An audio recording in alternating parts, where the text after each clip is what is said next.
I've been doing hazmat for a long time. One thing I can tell you is that hazmat incidents come in all shapes and sizes. First thing you need to do when you approach a scene is establish the hot, warm, and cold zones. Now, DJI's M300 with the laser rangefinder and POI function can give us a new way to do that. Hot zones are dangerous. You could be talking about fire, radiation, or gases that could kill you or those nearby. Warm zones are just beyond that danger. This is where we stage the entry to the hot zone and decontaminate those on their way out. Cold zones are safe zones. This is where we put our support and mark off the air to civilians. We could use DJI's M300 to set our zones quickly and safely. That's good for the public, and that's good for us.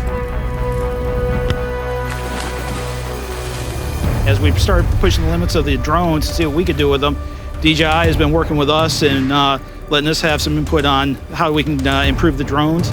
They're listening to the responders, building the products the responders are now going to be using, which kind of really works for us because now I can start doing more things with the drones and keep more people out of the hazard area. With the drone, you can get in close to see the incident without putting any of our people in harm's way. The new Walkie Sync will let us get up to about 6 miles away, and under the wrong circumstances, you want all the distance you can get.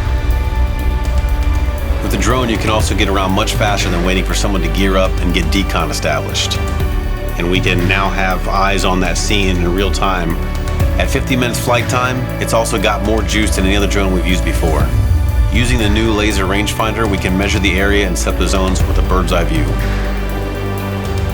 We've been using DJI drones for a few years now to stay safe, improve efficiency, and do our job better every day.